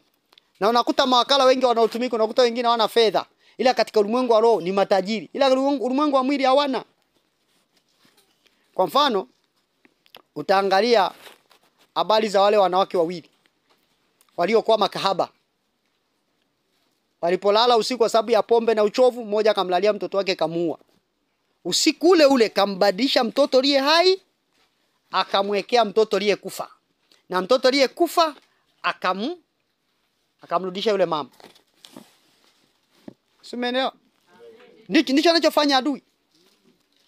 Yaani mtoto wako aliye hai anamchukua, anakupa mtoto aliye kufa. Issue sio kuzaa. Wako watu wamezaa, lakini wamezaa matatizo. Watoto hawaelewi, watoto wasikilizi. Ukimpeleka shuleni, umempeleka dangulo, atalala na wanaume wote kama anavyotaka. Kwanza hawezi kusoma shule, ni msumbufu. Darasani haelewi, ukimwambia 2 mara 2, katakutazama macho utafikiri kakobe kamenaswa kwenye mti. Naye amezaa. It's not a problem kuzaa. Wanazaa. Wako watu wanalalamika matumbo yao, watoto hawaelewi. Watoto hawaelewi. Je, kusikia wazazi wanalalamika watoto hawaelewi? Haelewi kabisa, yani chochote haelewi. Mtoto muuni asikii. Inaitwa exchange destination. Kubadili hatima. Kwa hiyo ukilala utabadilishiwa watoto. Utabadilishiwa huduma. Ndio maana utakuta watu wanasema ulokole ni ushamba. Maana watu ambao ni walokole wanaishi maisha magumu. Mbona wasio walokole wanaishi maisha mazuri? Kibinadamu unaona ni kama lina saundi. Ignorance ni kitu kibaya sana. Kwa nini? Pasipo maarifa watu wanaangamia. Kwa watu wa Mungu wengi wanaangamizwa kwa sababu hawana maarifa. how to deal with their problems, how to deal with their problems in their church, how they can deal. Hawajui. That's why wanasali isolation, wanaisha isolation. Mungu mwenyewe pamoja ni baba yetu, lakini anasema wawe na umoja kama sisi tulivyo na umoja. God knows about the unity. Anajua kwa habari ya umoja. Je, wewe Matengo, Mundende ule, wewe Masai, ni beta zaidi. Kwa nini? Kwa sababu anajua. Sasa hao wachawi walibadilishana watoto, nasema hao wazinzi, wanawake wazinzi, wakabadilishana watoto. Lakini mfalme kwa hekima, ndipo alipoenda kujua kwamba mtoto sio wa huyu. Sio wa huyu. Je, utakuwa na hekima ya kujua mtoto wako sio wa kwako? Utakuwa na hekima hiyo? Wangapi wamelea watoto sio wa kwao? Ameishi na watoto kumbe sio mtoto wake.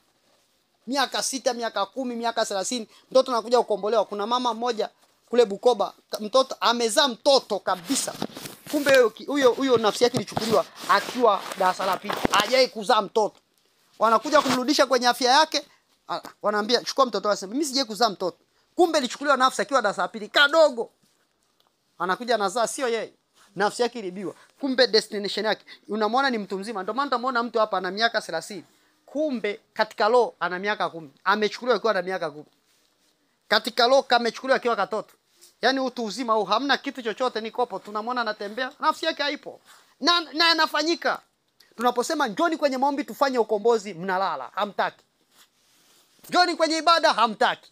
Mnasema sisi ni walokole mchungaji, sisi tunaenda mbinguni bwana. Atuache bwana, tuendelee na maisha yetu. Tuendelee na maisha yetu bwana. Hebu tutakuwa tunakuja tunapohitaji. Hilo ndo kanisa lilopo. Kwa kuwa wasema mimi ni tajiri, nimejitajirisha, sina haja ya kitu. Kumbe ujui ni maskini, mnyonge na uchi. Kumbe ujui nyota yake ishaibiwa. Maisha yako yalishaibiwa. Ujui kabisa. Kila kitu kimeibiwa. Lakini unajiona uko sawa. Unajiona uko sawa. Yule mama wangemwambia umeibiwa, alikuwa ni mlokole na sali kanisa EAGT. Ni mlokole kabisa. Lakini kumbe maisha yake yameibiwa. Hajui. Kumbe anasema, na mume wake anasema mimi sijawahi kuolewa. Ameolewa, anaona ameolewa, kumbe hajawahi kuolewa. Amechukuliwa kwa darasa la pili, standard 2. Amechukuliwa, nafsi yake imeibiwa, yuko standard 2. Ana mume sio wa kwake. Ana mtoto, hajawahi kuzaa mtoto. Ibidi mtoto naye aanze kufanywa ukombozi, nusu mtu nusu shetani. Naye nafsi yake imechukuliwa. Ni sawa na yule jamani yuko anasikiza ushuhuda jana. Anasema yeye alivyozaliwa amezaliwa kimiugizo. Utausikiza ule ushuhuda huko Promova. Wameurusha. Nilikuwa nausikiza kwa Kiingereza zamani, sasa hizo wameutafsiri kwenye Kiswahili. Anaeleza yani namna ambavyo amfanyia ukatili akiwa mdogo. Kwa alijua furaha yake ni ukatili tu. Sababu wanachokifanya shetani ni kufundisha mawakala wake ukatili. Yani kuona damu ni jambo la kawaida. Kuua ndo furaha yao. Wachao hawajai kufurahi. Furaha yao ni kuua. Ni kuona watu wanateseka. Mawakala kuona watu wanalia ndo furaha yao, ndo kicheko chao. Wakiona unafurahia maisha yako yanaenda vizuri, kwao ni huzuni. Wakiona unafurahia unakula na watoto wako, mnaishi, unavaa vizuri, kwao ni huzuni. Ni kilio. Wao wanataka waone unalia, unateseka. Anasema sijawahi kucheka. Anasema mimi ilikuwa ni kazi yangu ni kuleta maafa tu. Sijawahi kufurahi. Mpaka Yesu aliponikomboa. Na Yesu aliponiokoa nikapitia ukombozi ndani ya miaka 10. Ameokoka ndani ya miaka 10 anapitia deliverance. Nana ana miaka 10 ndani ya wokovu hapo. Hata mna miaka 10 ndani ya wokovu. Mwenzako ameokoka miaka 10 anapitia deliverance. Ndio kaja kufunguliwa miaka 10. Ndio kaja kuwekwa huru. 10 years. 10 years. Sasa wewe umeokoka, uko salama kabisa. Sikiliza. Shetani hataki kwenda peke yake kuzimu. Hataki kwenda, usiposimama wewe kama wewe. Na kuwa na nation. Na kuwa na ushirika. Utakuwa chakula. Utakuwa chakula. Nakumbuka nilihubiri somo moja Kigoma. Ili somo liwabadilisha vijana wengi sana kule. Niliwaambia usipojitoa kafara, utatolewa wewe kuwa kafara. Niwaambia usipojitoa kuwa kafara, utatolewa kuwa kafara. Mpaka leo ili somo liwabadilisha watu wengi sana. Ndio ilivyo katika ulimwengu wa roho. If you will not sacrifice yourself, they will sacrifice you. Watakutoa kafara kwenye Christmas, watakukula. Yaani watakufanya kuwa chakula. Mkono wako watautafuna, utumbo wataukula. Wasipokukula leo, watakukula baadaye. Sio lazima iwe leo. Unaona hata kuku mwenyewe wanafugwa kwenye sikukuu. Wanamfuga kwa ajili ya sikukuu, wanamlisha vizuri. Ili kwa ajili ya sikukuu. Sasa usipojitoa kafara, utatolewa kafara. Freemason watakutoa kafara, Illuminati watakutoa kafara, wachao wa mtaa watakutoa kafara, wachao ukoo wako watakutoa kafara, majirani zako watakutoa kafara na watakukula. Tazama jirani yako. Mwambie usipojitoa kafara watakutoa kafara. Mtekise mwambie usipojitoa kafara watakutoa kafara.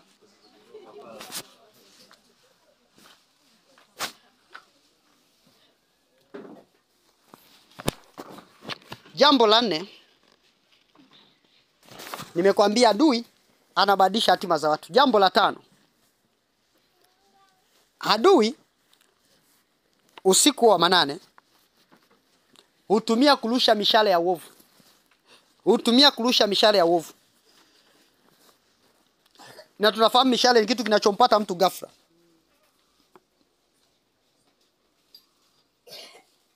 Hata kama utakuwa umepona, lakini kitavuruga maisha yako.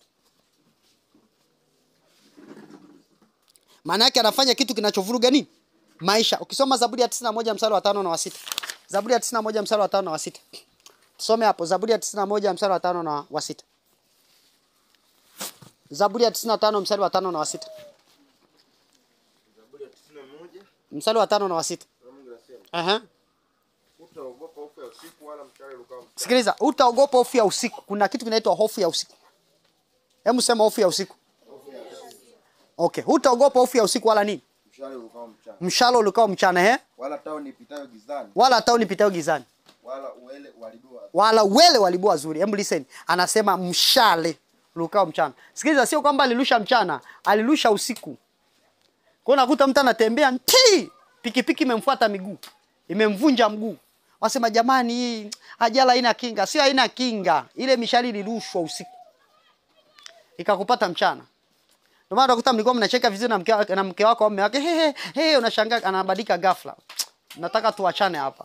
Wewe umezidi hiyo tabia. Imekuaje bafla? Sio imekuaje, ulirushwa mchale mchana. Nataka muda wa baraka zako, unaelekea kupata baraka zako, unashangaa mmenuniana na mume wako. Ndio amerusha michale hapo.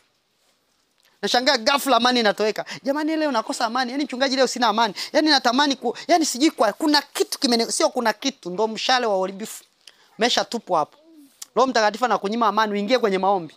Sasa wewe usivyo na ustamivu wa kiroho, unaanza kuona mambo ya kawaida. Unaanza kuona mambo ya kawaida. Sio mambo ya kawaida. That is a spiritual arrows. That is a spiritual arrows. Satan is just analusha hiyo mishale ya magonjwa, mishale ya typhoid, mishale ya malaria, mishale ya UTI, mishale ya kansa, mishale ya diabetes, mishale ya kutoomba, mishale ya usingizi, mishale ya uchovu. Yaani unaona mchovu kabisa, uweza hata kuomba, ni mishale. Hiyo mishale hiyo inarushwa.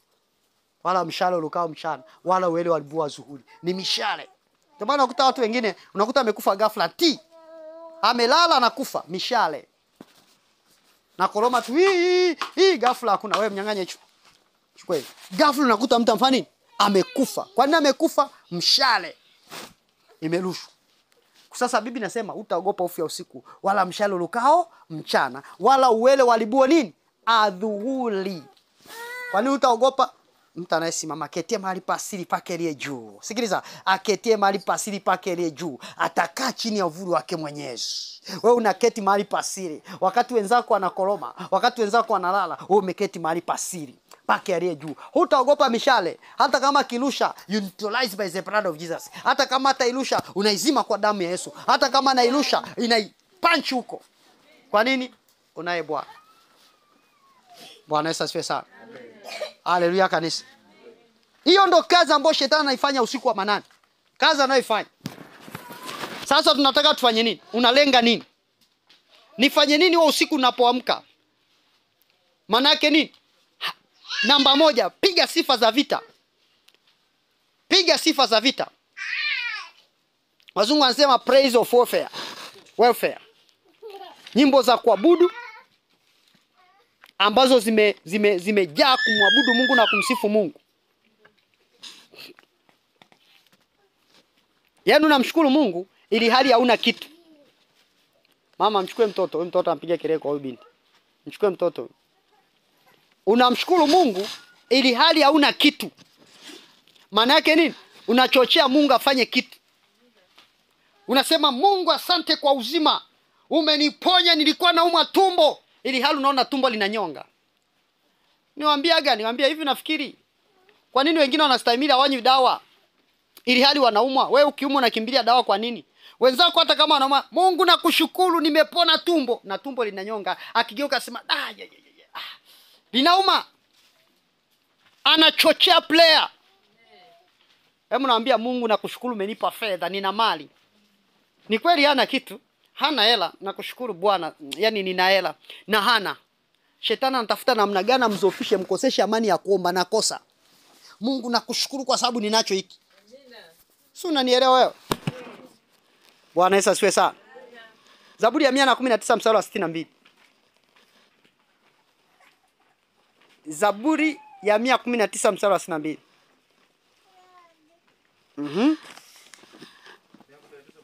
Wa 12, wa 90, wa 62.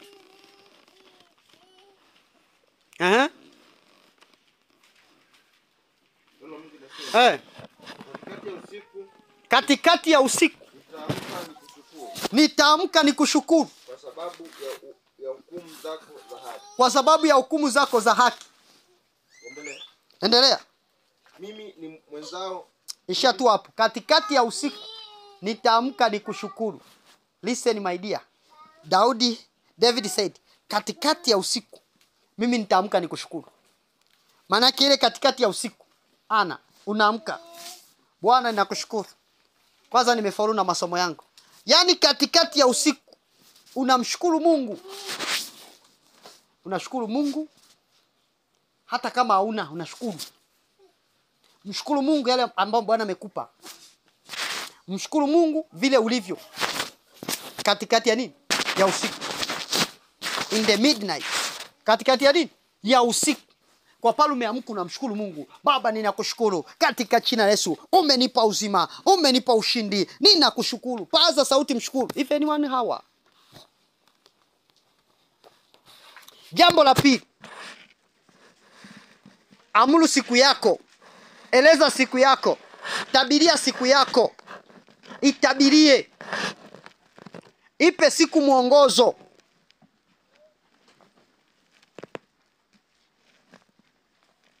Ipangie siku yako. Ayubu 38:12. Ayubu 38:12. Command your day my dear.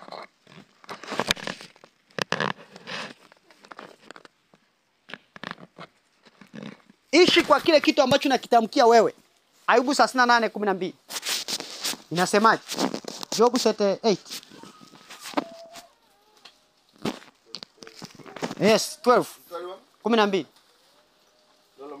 Nasemaje? Je, umeamuru asubuhi tangu siku zako zilipoanza? Umeamuru asubuhi tangu siku zako zilipoanza? Umeyajulisha mapambazuko mahali pake? Umeyajulisha mapambazuko mahali pake?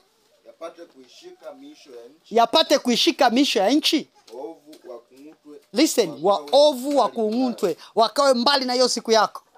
Kabisa unaipanga siku. Baba katika jina la Yesu, nakwenda kazini, nakwenda mtaani, nitakuwa nafanya kazi za nyumbani. Bwana waovu wakung'utwe, wakae mbali na hii siku. Wakung'utwe kwa watoto wangu wanaenda mashuleni. Wengine wanaenda kula vitumbua, wengine wanaenda kunywa chai. Waovu wakae mbali na hao watoto. Umeipanga hiyo siku? Umeipanga siku yako? Sio akina Diva mnaamka tu mnaenda shuleni bila hata kuipanga siku zenu. Kina Safia mnaamka tu papa mavazi yenu shuleni. Umeipanga siku yako? Umepanga siku yako? Umeiamuru? Takuiamuru siku nataka iweje? Wewe ndio unayeamuru kwamba I want my day to be like this, to be like this. I pray about the morning. Na iombea asubuhi, na iombea mchana, na iombea usiku. Minute, hours, seconds, kila kitu unatamka. Bwana Yesu asifiwe sana. Jambo la tatu. Pambana na kila kifungo cha maisha yako. Huo ni usiku sasa. Pambana na kila kifungo cha maisha yako. Pambana na kila kifungo cha maisha yako. Pambana na malango yako. Vifungo vya roho za madeni. Vifungo vya magonjwa. Tabia fulani za asili ambazo unaona zinakungangania, hazitaki zikuachie. Tabia ya uzinzi. Tabia ya ulevi. Hata kama unaona kuna ndugu zako wanazo, usifikiri mbona mimi mtumishi sio mzinzi, wakati unaona kwenye ukoo wako kuna tabia za uzinzi kule. Pambana nazo. Mtumishi mbona mimi sio mlevi, wakati unaona kaka zako na baba zako ni walevi chakali. Alafu unaona wewe uko safe.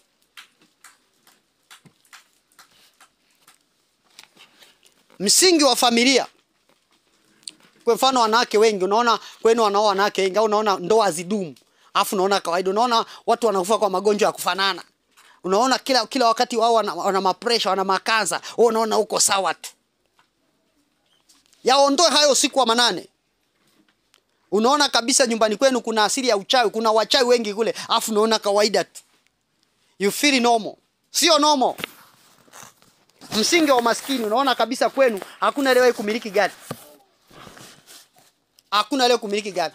Nikisema hapa mtu anyoshe mkono ambao kwao wana gari au wazazi wao walishawahi kumiliki gari. Nyosheni mikono tuone. Ambao kwenu kuna gari. Wewe baba yako na gari. Alishawahi au analo? Aliwahi. Safi. Mwingine? Nani? Baba yako mzazi. Analo, alikuwa nalo. Mwingine? Alikuwa nalo. Mwingine? Tunapata twe. Ambao baba zenu waliwahi kuwa nayo, ila sasa hawana. Naona Madiva naye ananyosha. Niliwahi kulikuta alishaharibika. Sawa. Umeona sasa Kumbe kuna roho ya kupata na kufanya nini? Na kupoteza, afu unasinzia. Kumbe unaweza kuwa na mpaka saa hizi. Kwa nini hawana? Hawana. Hiyo roho inatembea kwamba huwezi kuwa tajiri. Haiwezekani kwenye ukoo mtu aendelee kuwa tajiri. Kwa nini kuwa nalo? Maana kuwa nalo moja ongeze la pili, ongeze la tatu, la nne. Hayapo. Kwa nini? Shetani anajua ukoo huu sio wa kutajirika. Sio? Maana yake nini? Lazima ungangane. Kwamba ile malango ya familia yanotungangania tusisonge mbele. Yanotungangania tusivuke. Si unanielewa? Unaona kwenye jamii yenu, kwenye ukoo wenu hakuna aliwahi kusoma. Yana akisoma anaisha form 4, anafeli, anarisiti, anafeli, anarisiti, anafeli, anarisiti. Hawezi kufanikiwa. Wako, unakuta hizo ili mtu asome, mtumishi wa Bwana. Acha kulala. Ili mtu asome, anatakiwa ahamishwe kwenye ukoo, aende kwenye ukoo mwingine. Ndio utakapofanya. Yaani ni jamii hiyo. Alafu wewe unalala, unafikia watoto wako watakuwa vile vile. Unalala wakati unajua tabia zako ulikuwa mzinzi. Alafu naacha kuomba kukata ile connection kwamba watoto wako wasio wazinzi kama wewe. Wewe unaona kawaida, mimi nimeokoka tuko ndani ya Yesu.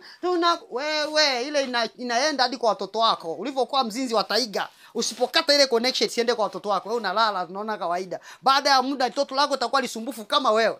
Mtoto huyu asikilizi, alikuwa mlokole, mbona anapanda mabasi, mara Songea, mara Mbamba Bay. Asili yako umeisahau. Asili yako yatoka kwa Mkanani. Baba yako ni Mwamori na Muhiti. Ndo baba zako, ndo asili yako. Ndi kunakoenda hata wewe na uzao wako. Alafu utaki kungangana kulia kwa habari ya watoto wako, kulia kwa habari ya tu. Mama una uwezo wa kushika tumbo lako, baba nalikomboa tumbo langu. Kila aliyetoka kwenye tumbo hili Bwana asimame vizuri, alafu unalala tu. Unasinzia tunakoloma. Kama mama sie na uchungu. Muone kwanza. Mtazame mwenzako. Muone kijicho. Ambivu unaelewa unachoambiwa na mchungaji? Au yanaingilia huko yanatokea huko? Bwana Yesu asifiwe sana. Sasa yale ndio unapambana na ile hali unapambana nao. Tunahitaji kushika vitu. Tunahitaji kuwa matajiri. Tungekuwa na fedha hapa kanisa lisingesimama hivi. Lingekuwa linaendelea kujenga. Leo hii tunatazamana kwa sababu hatuna fedha. Tusingeendelea kuomba Bwana tupe wafadhili, tungesema Bwana endelea kuimarisha biashara zetu. Huyu ana biashara ya hardware, huyu ana biashara ya duka, huyu ana biashara ya mifugo, huyu ana biashara nini. Yaani tungekuwa kila mtu, wewe Bwana hebu kakamate ng'ombe wake chinja wewe kama. Yaani tunajenga kanisa zuri lenye malmala. Hii tukisema piga magoti, watu wanaanza kufikiria wanapigaje magoti, wanaangalia na nguo zao na sabuni zimepanda bei. Washi kupiga magoti. Hata kama akipiga magoti akimaliza anajikunguta. Sabuni zimepanda bei, maana mche mmoja si 1500. Kwa mtu anafikiria hii nguo nitakuwa nivae siku 3. Kwa naangalia mazingira. Tungekuwa na hela malumalu zimepigwa hapa vizuri, watu ukimwambia piga tena kulala kabisa na kugalagala. Upako unashuka pia malumalu zikwepo. Lakini hapa unaona mtu anaona kujigalagaza na nitaonekanaje. Lakini pakiwa malumalu mtu kilala, baba nitazame, anaegema na hivi anageuka. Kwa la zake. Leo hakuna. Tunahitaji fedha. Huduma inahitaji fedha. Huduma inahitaji pia pesa. Tunazipataje? Lazima tungangane. Usiku wa manane pale, baba tunaomba fungua milango. Fungua milango ya kanisa. Milango ya mchungaji fungua. Tunahitaji pesa. Kumbuka saa hizi tunahitaji kwenda kufungua huduma mahali kwingine. Mtama tunahitaji kwenda. Wapi tunahitaji kwenda? Wapi? Tunaendaje sasa bila fedha? Tunaendaje huko? Naendaje kuhubiri iko bila fedha? Tunahitaji fedha. Tunazipata wapi? Ni kungangana rohoni. Kipindi kile tulikuwa tunaomba kwa umoja. Na nabii zilikuwa zinatoka kwamba mtumishi Bwana amesema anatupa fedha. Na kweli tunapata pesa. Sasa hizi hatuombi, hata nabii hamna, zimekufa. Hamna. Bwana Yesu asifiwe sana. Hakuna maombi. Hakuna, iko Bwana anasema 1 2 3, hakuna. Ndoto wala maono si asikii tena. Kutoka kwenye njia. Ngangana usiku wa manane. Rudisha position ya kanisa. Rudisha kanisa mahali pake. Maana unapofanya hivyo, adui anasema tumekwisha. Kwa nini? Ameshajua siri. Jambo lingine unafanyaje? Ni wakati pia wa kung'oa mapando ya adui. Usiku wa manane unang'oa nini? Mapando ya adui. Ng'oa kabisa, unaanza katika jina la Yesu. Ninang'oa liwe pando la uzinzi kwenye ukoo wangu, pando la washarati kwenye familia yangu, kwenye maisha yangu. Kinachotembea kwenye damu ya mama kitanipata mimi. Kinachotembea kwenye damu ya wazazi kitanipata mimi. Damu yangu sio chanzo cha matatizo tena. Kwa jina la Yesu, ndani ya kanisa, mapando yaliyopandwa madhabahuni, yaliyopandwa kwenye kisonjo cha sadaka, unang'oa usiku wa manane. Unang'oa hata kwa bali ya kanisa. Ndio wakati wa kung'oa mapanda yaliyopandwa. Yamepandwa nani? Na adui. Bwana Yesu asifiwe sana. Usiku wa manane. Wewe usiku wa manane unaangalia movie. Usiku wa manane unaangalia mpira. Mtu go! Piga usiku wa manane. Ndio adui yuko napanda. Wengine wanaangalia season. Wengine wanaangalia simu, wanachezea, wanaangalia usiku wa manane. Wengine usiku wa manane ndio wanaongea umbea vitandani. Na mme na mke ndo wanachati umbea. Wako wengine marafiki mashosti mashuleni ndo wanaongea mambo ya ujinga shuleni. Usiku wa manane. Si unautumiaje usiku wa manane? Huu ndo usiku wa kuzungukia mji. Zungukia mji wa Mbinga, sio kwa kutembea katika roho. Huu ndo wakati wa meandering. Baba, katika jina la Yesu, naenda Kipika. Nikitoka Kipika napita Msimbazi. Nikitoka Msimbazi naenda Luiko. Nikitoka Luiko naenda Tankilamaji. Ndio unauzungukia mji, unaupanga mji. Fanya hivyo mwezi mmoja. Kama wachaji asema mstopisheni yule mtu. Yule mtu nitisho kwetu. Mstopisheni. Kama utaona vita nje. Mnakumbuka wakati tunaomba hapa. Mimi wanawaambia kumbukeni wakati tunaomba hapa. Majamaa yalichukia katika ulimwengu wa roho. Yakaja akabluza vitambaa vyote, wakachimba na hapa kwa hasira. Kanisa lilikuwa linaomba Mungu kwa nguvu. Tena kwa umoja. I wish that kanisa niloliacha kipindi kile. I wish nilipate tena. I wish nipate ile kanisa kama niloliacha Kigoma. I wish nalitamani lile kanisa. Yaani ninachokuambia nakimaanisha toka moyoni. Paka nilikuwa namwambia hata mama mchungaji, anambia natamani nikalitembee ile kanisa la Kigoma. Maana nikifika kule napata supporter company. I wish mimi wanapenda supporter company. Sitaki isolation, sitaki nguvu binafsi za mmoja. Nakwambia hivi, sitaki nguvu za moja. Nataka nguvu za pamoja. Alafu nguvu za pamoja zina generate. Kila mmoja anakuwa na power. Huyu anakuwa na nguvu. Akiwa tajiri mmoja, wote mnamtegemea. Mnampigia magoti tawile mzee, lakini mkiwa wote matajiri wote. Hakuna akiwa tajiri mmoja kanisani. Alafu mkaje kanisa tumefanikiwa, alafu kuna tajiri mmoja. Nasema kwa leo natoa 3,000,000. Watu aisee anatoa, mnapigia makofi. Tajiri mmoja. Maana yake ikiwa mtu mwenye nguvu moja ndio ile ya manabii wa uongo. Mwenye nguvu moja ndio nagawa. Pokea! Alafu mnaisha kupokea ndio mnarudi na nyumbani. Sisi tunahitaji kila mtu awe na nguvu. Kila mtu awe na nguvu za Bwana. Yaani unao uwezo hata wewe mwenyewe uwe na nguvu. Ndio tunachokitaka. Sio afike eti mmoja, mimi ndo nina nguvu jamani, ndo nagawa nguvu. Hakuna hivyo. Mungu anahitaji kila mtu awe na nguvu. Ndicho anachokitaka Mungu. Nakumbuka nadhani mama mchungaji na mama Ima mlikuepo hapa. Mnakumbuka hivi vitambaa viko hivi, vingine vilichomwa moto. hivi unavyoona hivi. Waliwaka hasira katika ulimwengu wa roho. Vikaja vikaburuzwa, miguu ikanyaga miguu ya umbwa umu.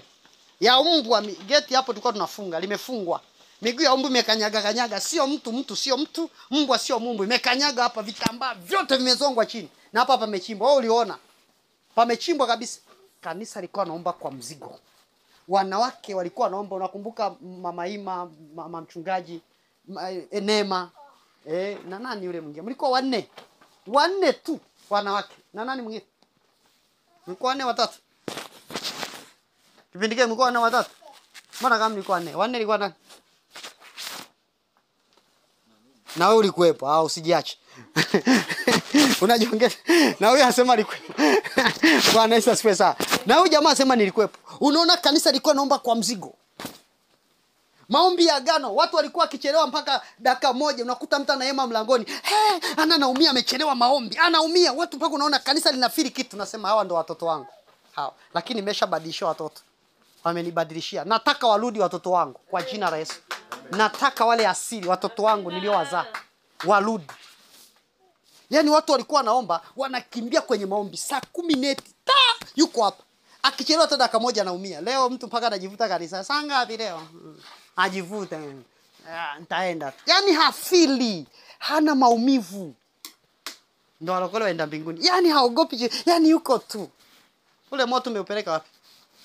Ule moto wa maombi yale maombi yako yaani ile kugugumia kule umepeleka wapi? Hivi nasema rudi kaangalia upendo wako wa kwanza. Angalia ni wapi ulipoanguka, ukatubu.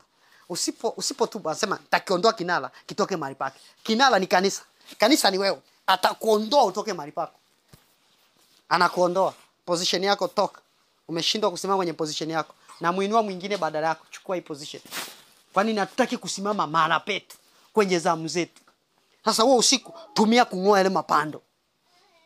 Ule usiku tumia kungoa mapando. Nakumbuka kuna mkesha mmoja hapa. Tulifanya bonge la mkesha hapa. Watu wametawanyika huko kwenye mapoli. Sisi tulikuwa na kina nani hapa? Ulikuwepo? Watu wanaomba usiku wa manane. Ulikuwepo? Watu wanazunguka ile eneo usiku wa manane wanaomba, wanakanyaga wanaenda.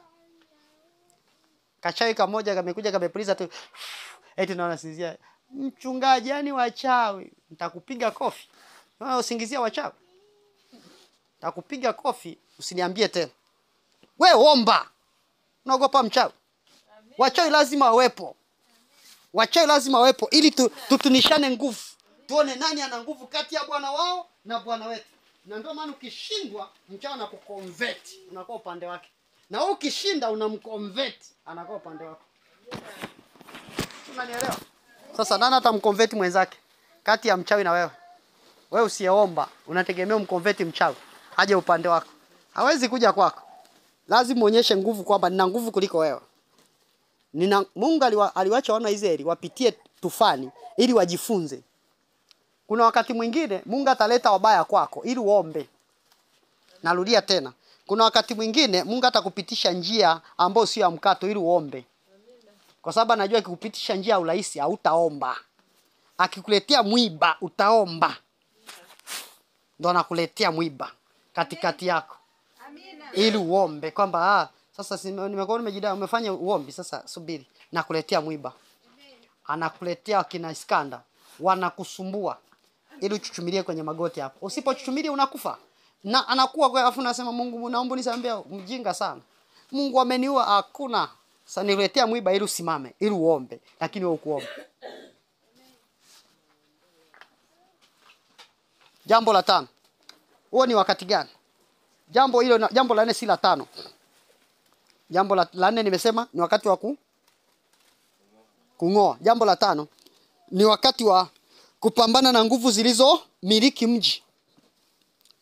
Ili huduma yetu ipenye jamani, lazima wote tupambane na nguvu zilizo miliki mji. Lazima tupambane na nguvu zilizo miliki nini? Mji. Kabisa. Daudi anasema asubuhi nitaharibu waovu wote wa nchi, wa mji, wasikae. Utasoma Zaburi ya 101 mstari wa 8. Zaburi ya 101 mstari wa 8. Lakini pia jambo la 6 ni wakati wa kutafuta ufunuo. Kuna kitu nataka Mungu akuonyeshe. Kwa ni wakati wa kutafuta ufunuo. Mungu, kwa nini maisha yangu yawe hivi? Mungu, kwa nini nipitie hali hii? Kuna jambo gani? Kuna mahali gani siko sawa? Kuna mahali gani tunakosea kama kanisa? Kuna mahali gani tunakosea kama washirika? Kuna mahali gani yule mama anakosea? Kuna mahali gani yule mtu unaombea na watu wenzako hapo? Na kuna mahali gani ninakosea? Mbona naomba sijibiwi? Kuna mahali gani? Wakati watu wamelala, watoto wako wamelala. Ule muda sasa ule. Nakwambia jaribu kujitesa. Utaona. Ule muda ndo wa kutafuta ufunuo. That time. Ndio muda wa kutafuta ufunuo. Jambo la 6, si la 7. Ni wakati wa kutafuta utembeleo wa Mungu. A special visitation. Mungu akutembelee. Sikiza, kuna hatua ambazo hautaweza kupiga bila kukutana na Mungu. Kuna hatua ambazo utaweza kupiga bila kukutana na Mungu, kwa sababu imani chanzo chake ni kufanya nini? Ni kusikia. Na kusikia huja kwa neno la nani? La Kristo. Sasa ili imani yake ikue, lazima msikie neno la Kristo, lazima msikie Mungu.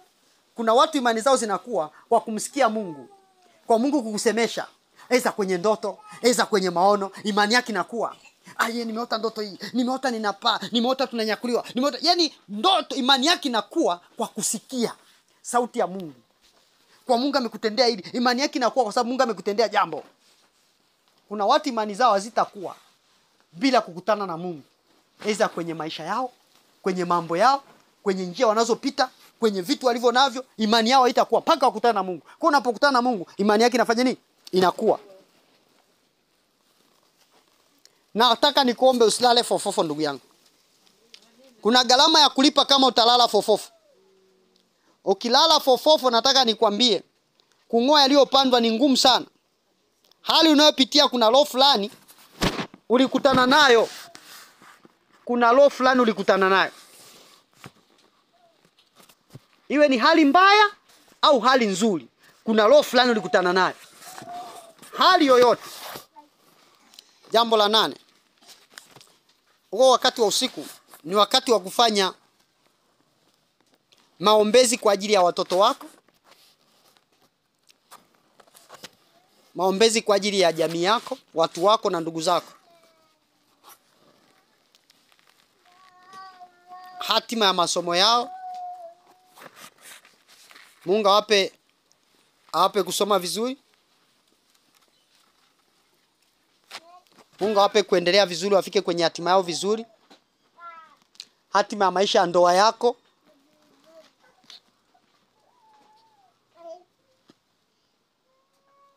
Ili mtoto wako akawe vizuri, akawe na maisha mazuri, asije akawa kama Delila. Unamwombea Mungu, Mungu naomba mtoto wangu asiwe kama Delila. Au asiwe kama Yezebeli.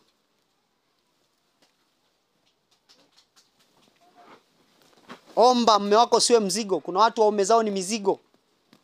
Omba mke asiwe mzigo. Hatima ya kifedha iweze kufunguliwa.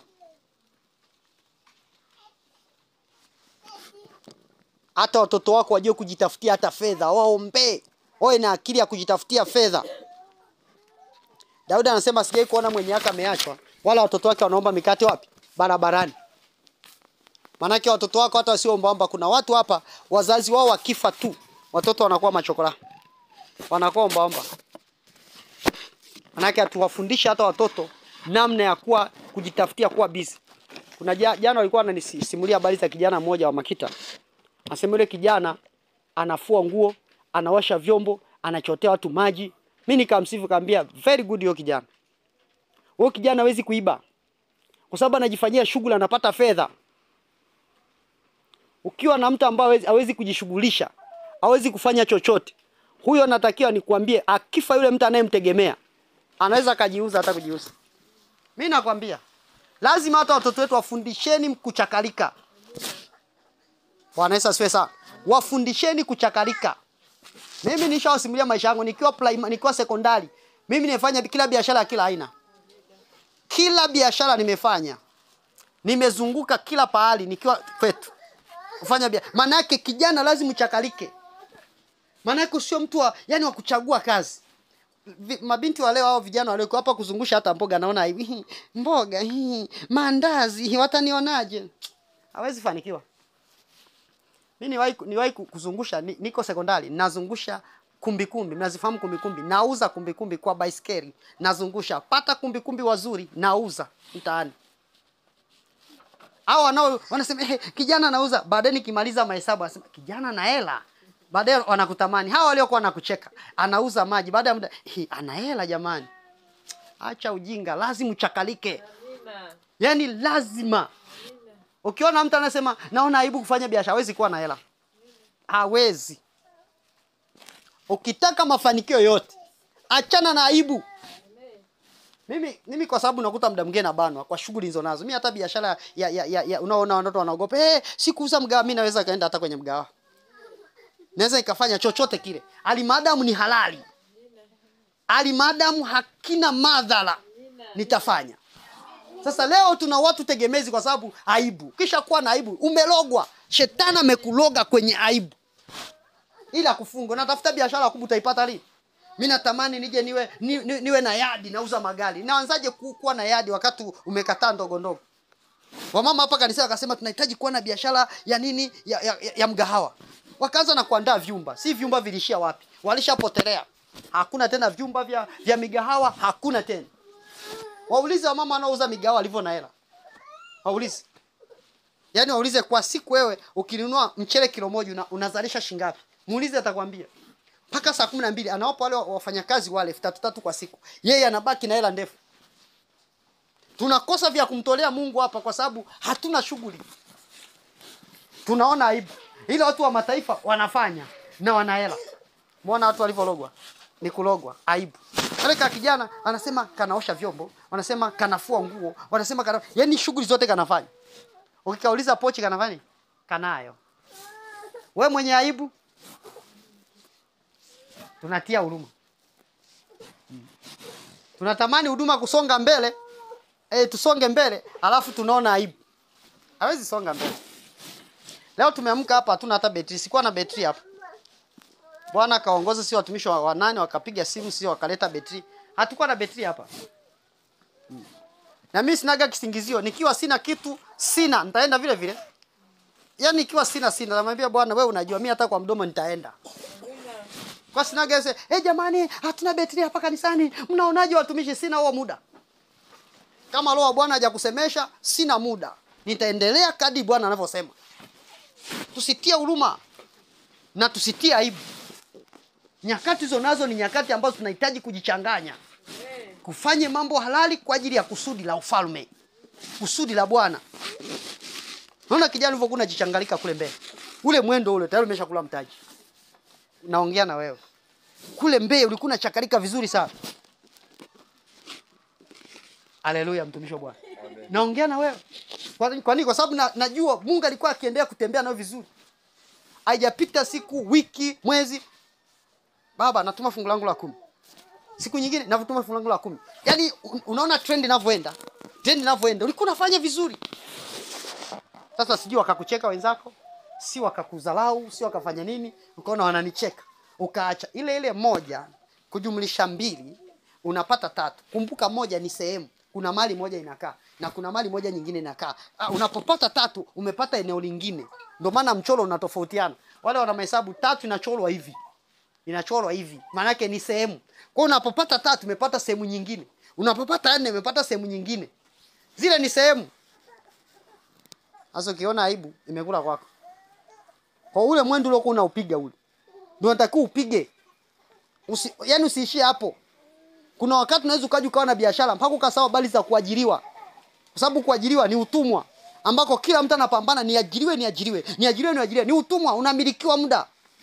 Watu wanapambana watoke kwenye utumwa, watu wengine wanatamani waendelee kwenye utumwa. Unamilikiwa masaa 10 huku unafanya kazi ya mtu. Masaa 10. Ungekuwa unafanya kazi yako hapo na mamilioni ya fedha. Umezalisha fedha nyingi hapo. Lakini wewe masaa 10 unang'ang'ana. Kuna mtu mmoja akawa anaongea jana akasema yani leo hii mamba ametanua mdomo hivi. Sasa Watanzania wengi au Afrika wengi wanaenda kujiingiza kwenye mdomo wa mamba, wanajifungia huko. Kwa maana kila mtu analalamika ajira hamna. Kila mtu anataka ajira akaingia kwenye mdomo wa nani? Wa mamba. Aendeshwe. Hakuna anayefikiri namna ya kujiajiri. Hakuna anayefikiri namna ya kupambana. Nitembea na dogo mmoja, nipanda bajaji yake Songea. Akawa anasimulia hadithi. Akasema Mimi mpaka sasa hivi ilikuwa saa 6 saa 5 mpaka saa hizi nina 60,000 huko mfukoni. Nimeamka saa 12 bajaji yake. Ana 60,000 mfukoni. Anasema mpaka jioni, mpaka usiku anasema mimi nampelekea bosi wangu 20,000. Sasa hebu jiulize kwa siku analala na shilingi ngapi huyo mtu? Anasema afande kama amenikamata, nikamwambia afande, nyinyi mshahara wenu ni mdogo sana. Hem chukua 10,000 itakusaidia. Kama mtataka kwenda kuniandikia faini ni wewe, kama mtataka kufanya nini, hem chukua 10,000 itakusaidia. Akampa afande elfu ngapi? 10,000. Anasema mimi kwa siku analaza, hebu kumbuka mpaka saa 6 na 60,000. Mpaka usiku analala na shilingi ngapi? Mpigie hiyo kwa mwezi. Anasema mimi silingani mshahara. Mimi naweza nikaamua kwa siku nisifanye kazi, nikalala tu. Nina hela ya kula. Mfanyakazi anaweza kaamua kwa siku alale. Kwa sababu ufanyakazi ni utumwa. Kuna mnyampala atampigia simu. Mbona sijakuona kazi? Uko wapi wewe? Samahani ninaumwa, mpaka udanganye ninaumwa. Au tumbo hapa linauma limebana. Udanganye ndio akamwambia okay, basi uje kesho. Sio ndio ninachokwambia? Maana yake lazima tubadilike. Watu wengi wamelogwa. Fikra zao zimelogwa. Kila mtu anapambana, yani ningepata mwenye mgawa ni ajiri. Yani unapambana utafute mwenye mgawa kwa ajili. Kwa nini usianzishe mgawa hapo ulipo?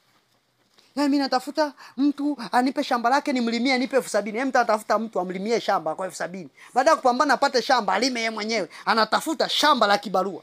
Can you imagine people are corrupted their mind? Yani atufikiri kabisa. Kwa nini? Kulogwa. Sasa unapataje akili? Ni usiku wa manane. Unapoamka ule usiku wa manane, unarudisha akili yako. Kuna watu unajua kwa nini mnaibu?